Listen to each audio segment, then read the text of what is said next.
Hello guys, welcome to my YouTube channel. आज हम पढ़ेंगे क्लास 11 चैप्टर 9 डंका।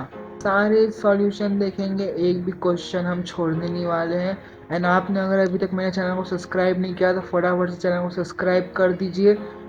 एंड बिना टाइम वेस्ट किए लेट्स बिगिन।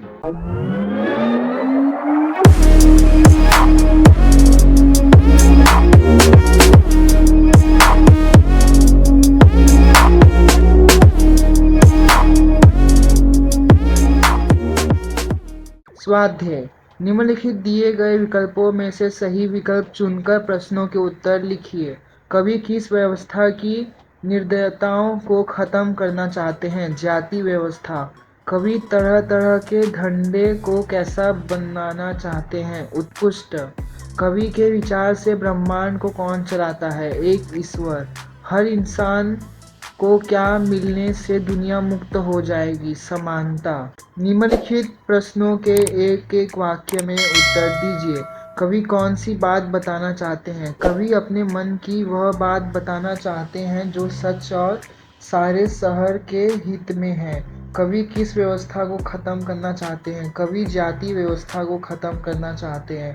स्त्रियों की राह किसने रोक ली है? स्त्रियों को भगवान ने बुद्धिमान बनाया है, पर किसी मूर्ख व्यक्ति ने उनके विकास की राह रोक ली है।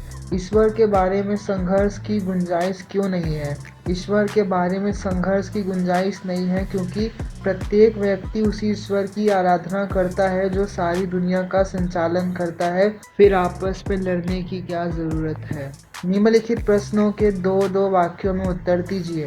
भगवान कवि को किस काम के लिए मदद करेंगे? कवि जाति व्यवस्था की निर्दयताओं को खत्म करना चाहते हैं, इससे दुनिया लोगों के रहने के लिए खुशहाल हो जाएगी। वे एक दूसरे की रोजी रोटी में मदद करना चाहते हैं और विभिन्न धंधों को उत्तम बनाना चाहते हैं। भगवान कवि को इन कामों में मदद करेंगे। दुनिया खुशहाल कब होगी? देश में हर जगह जाति व्यवस्था का बोलबाला है।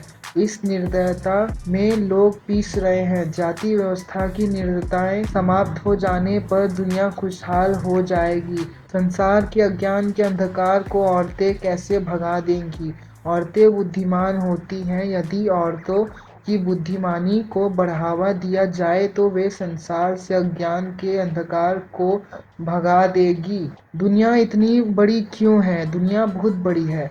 उसमें सभी मनुष्यों को भाई भाई की तरह रहना चाहिए। दुनिया इतनी बड़ी इसीलिए है कि इसमें सभी लोग अच्छी तरह बस सके और रह सके। कवि आदमी के हक के बारे में क्या कहते हैं? कवि दुनिया के हर इंसान को समानता देने के पक्ष में है। वे कहते हैं कि कभी भी कोई किसी का हक न मारे। निम्नलिखित प्रश्नों के 5-6 पंक्तियों में उत्तर दीजिए। ये शुरू करने से पहले मैं आपको एक बात और बता दूं कि इस चैनल पे इकोनॉमिक्स और कॉमर्स के भी सॉल्यूशन अपलोड किए जाते हैं, तो आप उनके भी वीडियोस चैनल पे जाके देख सकते हैं। उनके भी आपको एकदम डिटेल सॉल्यूशन मिलेंगे।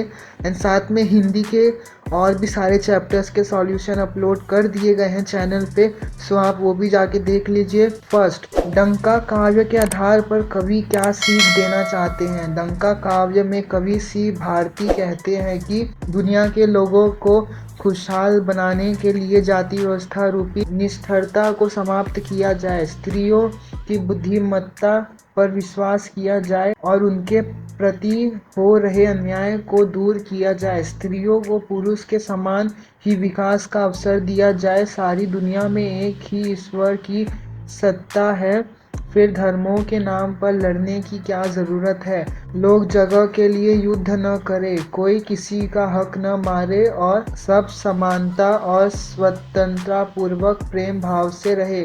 इस प्रकार डंका काव्य में कवि लोगों को प्रेम, समानता, स्वतंत्रता और भाईचारे का संदेश देते हैं। अच्छा जीवन किसे कहते हैं?